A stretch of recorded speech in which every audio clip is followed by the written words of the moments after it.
Morning. Ayan guys. Pumunta ako ng office ng agriculture. Ayan siya guys. Ayan. Office of Agriculture. Humingi ako ng ating pananim. Ito po yan ang pananim nila. Binigay isa. Yan. Rades.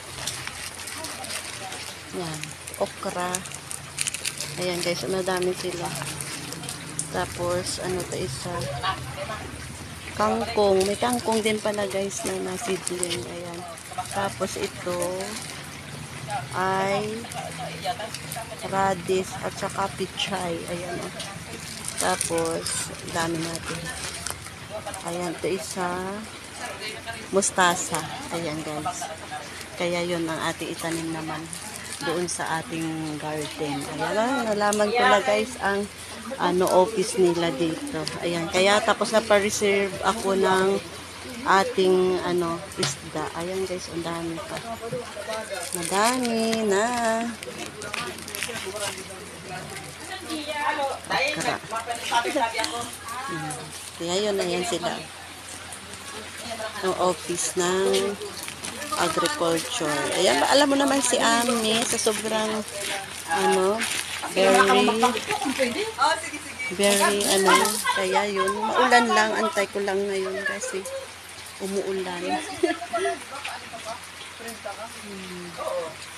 Kaya sana dito tayo ngayon, dito tayo manghingi lagi sa kanila, tapos ibalik din natin sa kanila pagdating ng panahon, no?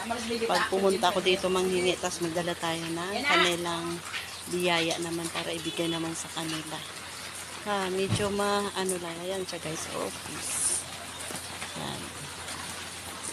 Office of Agriculture. Ayan guys.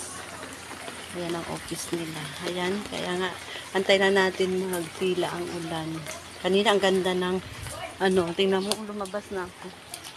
Dito tayo dadaan. Papuntang labasan. Ayan guys. Lakarin lang natin. Ayan, may fish pan pala doon. Oh.